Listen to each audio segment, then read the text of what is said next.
The big story from here in Indianapolis, Kyler Murray measured out 5 foot 10 inches and 1/8, 207 pounds, 9.5 inches on the hand. Obviously, everyone's super excited about that. That means he's going number 1 overall, right? Well, as you know, I don't think so, but it looks like he's not going to perform any of the drills because when you're so everyone's saying he's told scouts and personnel people here doesn't plan to throw. He's not going to do any of the drills. He's going to stand around. He's going to do the medical and the interviews. Plan to work out at Oklahoma Pro Day March 13th. I hate it. Yes, I hate it. I don't like it. That Dion, by the way, one of the most electric. If they get Dion in the Monday Night Football booth, by the way, I'm out. I completely agree. I love Deion Sanders. I think he's the greatest athlete of all time. He's electric on a microphone, and he spews good stuff. On Instagram the other day, he released a video of him saying, I wanted to go to the Combine to show everybody what they had heard about me was right or was true or something like that, and he went in there swagging or whatever. I feel like there should be more of that. But if it goes wrong for Kyler and he's got some wide receiver that's running a different route that he's supposed to, it could look bad. There's just too much money and too many agents. But I like to see people perform. Yeah, but all the scouts and evaluators tell me that they understand if a ball's flown in a different spot because it's a receiver. They could tell if the receiver did something wrong or not. They just want to see the ball fly out of his hand. That's what Baker Mayfield did here last year. Everybody was talking about how Mayfield live looked in a way that many scouts who hadn't seen him play live, or coaches or evaluators, but again, I'm biased. I want to see him throw out there on NFL Network. Let me ask you this question, Pat. Okay. What if a punter came to the Combine? Oh, yeah. And refused to punt? Would be hilarious. And say, I choose to get measured. Medical. I do the medical. I'll do your Wonderlic. Let's meet in the interview room, but I will not punt. I will punt on my pro day. Well, what do you think? I don't think it's possible, strictly because it's a new ball, right? So like there is something you have to really. Well, I mean that's the variable here. I do not. I don't think punters would do it. I do not like your jugs gun that's snapping the ball at me. I'm not. I want my own jugs gun. I will not punt here. But also, what do you think? I was not invited to the Combine. But you were not? No. From what I've been told, though, the balls are brand new as well, which if a brand new ball ends up in a game for me, I'm probably yelling at the ref. So I could very much understand getting there and being like, I'm not doing this. What does it take to be a punter invited to the Combine? What is it, 45 yards, 50 yards, something all-time like that? leading scorer in West Virginia history. Just 4 bowl games. Missed a couple kicks, got a couple death threats, but did not get invited. It was awesome. I was actually told at the Senior Bowl by the Cincinnati Bengals special teams coach, who's a friend of mine now. His name's Darren. Mm-hmm. He wears a visor, got great hair. You see him on the sideline. Does a lot of action. He's a good guy. At the Senior Bowl, I was kicking field goals. I was the South's kicker. Yeah. And they were coaching the North squad. Mm-hmm. So we only had one day to meet with them. And he was like, so what are you going to do in the NFL? Are you going to be a kicker or a punter or whatever? I was like, I don't know. I think I can do both. And he was like, nobody can do both. You're at the Senior Bowl to be a kicker. If I were you, I would never punt a football again. I was like, my man, you got it. I'm like, okay, an NFL coach told me not to do that. So I just focused on kicking. Mm-hmm. And literally until Bill Polian's scout came out, had me kick field goals. And I was like, can you punt a couple? And I was like, yeah. So I punted a couple, and then, boom, here we go. Drafted to be a punter. I was like, ah. And then we played them in preseason my rookie year.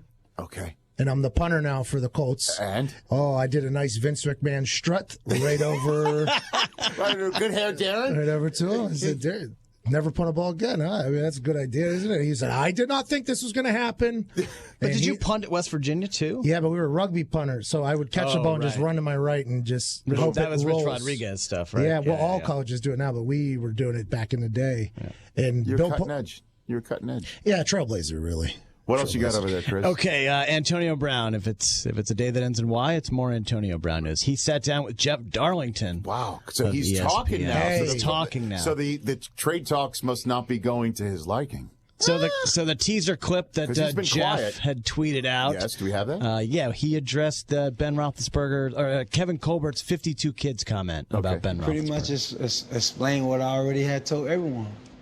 He just confirmed it. And I didn't go about it in a bad way and said, I said it because I know my fans want to hear from me.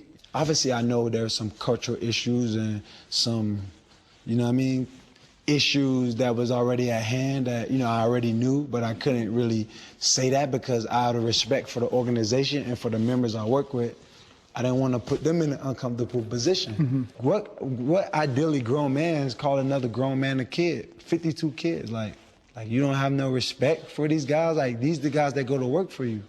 And that's what I'm telling you guys, that's my issue. You know what I'm saying? It's all about respect.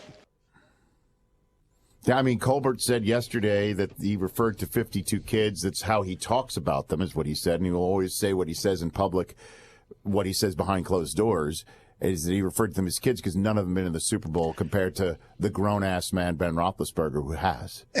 Grown-ass man Ben Roethlisberger also gets on the radio show on Tuesdays and throws teammates under the bus publicly, which is a very interesting move. Ben Roethlisberger, elite quarterback, not elite off the field. I think that's not really debatable. Antonio Brown doing this interview, though, from his mega mansion, which is what the video, have you seen the video yet? Yeah, it looked very Saddam bunker-like, didn't it? That was incredible. I mean, there was golden, it was everything. A golden lobby, and they were sitting 2 inches away from each other, too. Square right. Jeff Darlington is staring Antonio Brown and that mustache face to face in the middle of this lobby that's at least 10,000 square feet. I can't wait to see the whole video. Antonio Brown, though, is going to end up on a team, make a lot of money, and probably be in a Pro Bowl for the next 5 years somewhere. But what did you make of the Packers? Just hearing, though, Packers, that wouldn't be bad, obviously. I think he's going to But good for him. In all seriousness, though, I mean, he has brought to light something about Ben, but he's a guy who didn't show on week 17 with the season on. Well, he had a lot of beef with that decision too, by the way. I mean, he was not happy he did not play. If you look at that locker room, it has been a reality show there for years now, and it all seems as if managing egos is a big deal in the NFL. There's a lot of egos in the NFL. Managing the egos is a huge ordeal. I don't know if Lev and Antonio and stuff are too big of egos to be managed, or if there really is an issue inside of that locker room on managing the way people kind of their feelings. It's something you really have to do whenever you got those uber talents. And what do you make of the idea that Ben is only doing when you say what he did on the radio show, and Aaron Rodgers saying that we played piss poor? Every elite quarterback. We played piss poor. Completely cool, because that we talk. Whenever I think the face of your franchise, which is the quarterback, goes on media and says things that should be said in either a team meeting or in a locker room, I think that is just something that you don't really, I don't want to say earn the trust, but it's something like camaraderie is a big deal in the locker room. And if you got somebody who's not willing to say something face to face, but then goes on his local show and says it and buries a rookie that you're going to need, that's just not a leader. That's not a leader. We played piss poor, though. I think that's something that needs to be said. There's obviously some realness in that, but I don't like the singling people out in the media, giving a sound bite, making something, because you got to walk back in that locker room next day. When you walk in there, what is it going to be? It's going to be did you hear what I said about you on my radio show? That's just a weird thing that I don't think any other elite quarterbacks have ever done in the past. And Ben's numbers speak for themselves, but I think also what he does off the field is something that should be talked about as well. Is there an update on the Brown trade?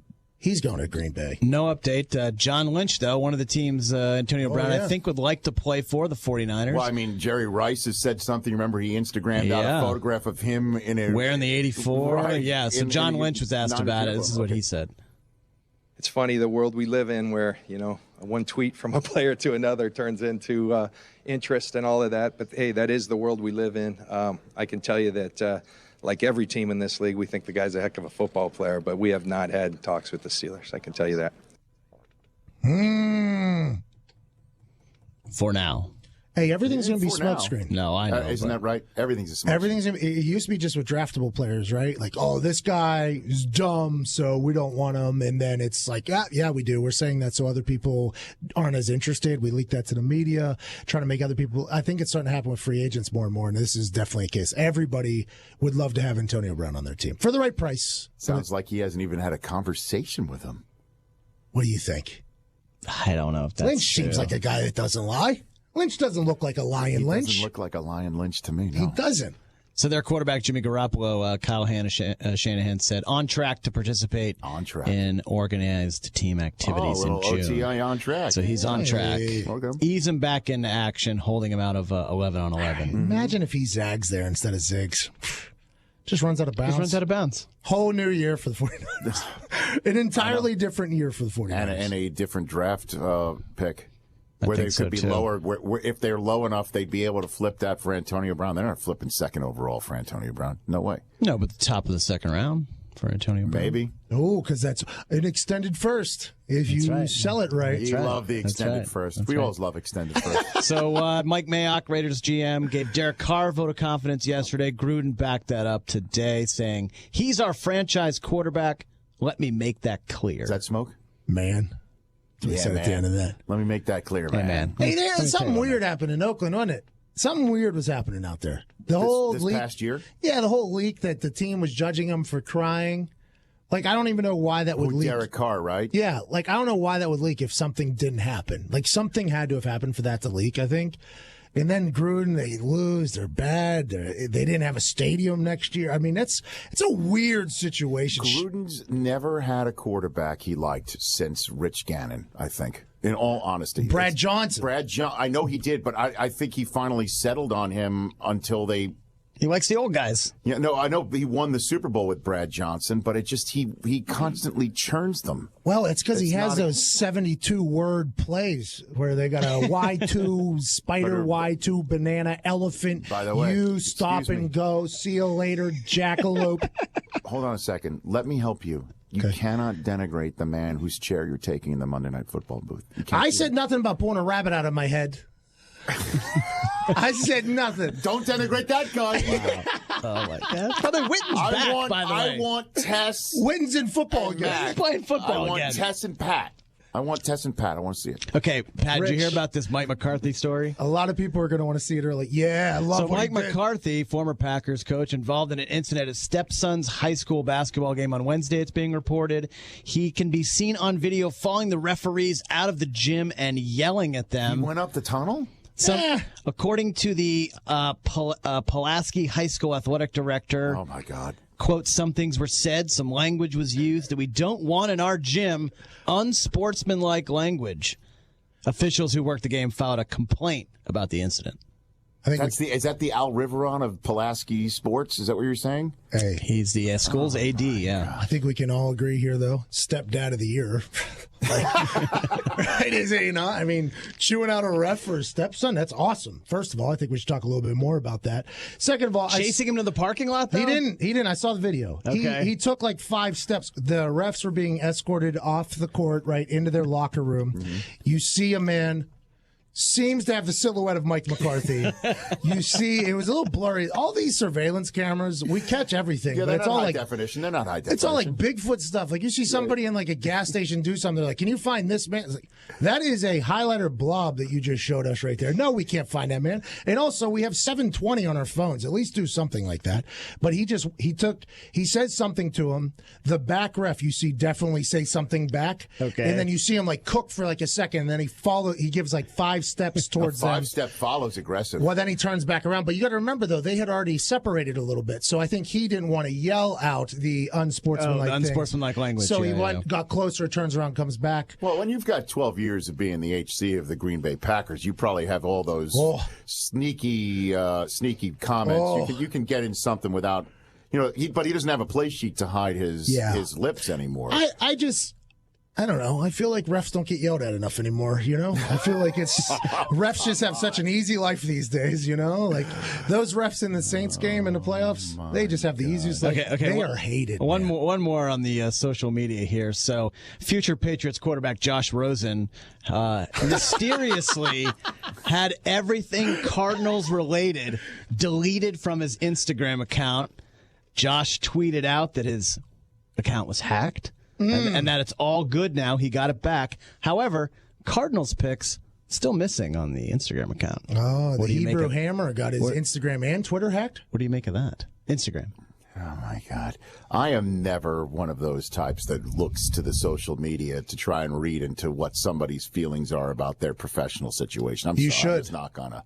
I think you should. That's like the most intimate, personal times that people have. No, I don't know. Like so Steve Keim fornows him on the podium. So I'm going to go to my Instagram and take all the Cardinal stuff off of it. Something about it. saying, don't for now me, you know. What are you talking about? I had a hot tub in my freshman dorm room at UCLA. I'll show you for now. I'm going to my Instagram and I'm deleting. I mean, That's a big statement these days, though. That is a huge statement. Now, I will say this, though. Yes. You think smokescreen from Keim? Yes. To make that first pick even more? Yes, exactly. That's definitely what it is. Yes. So if Rosen can't understand that, be an adult, bro. Keep those photos up there. The Rich Eisen Show, weekdays at noon Eastern on Audience.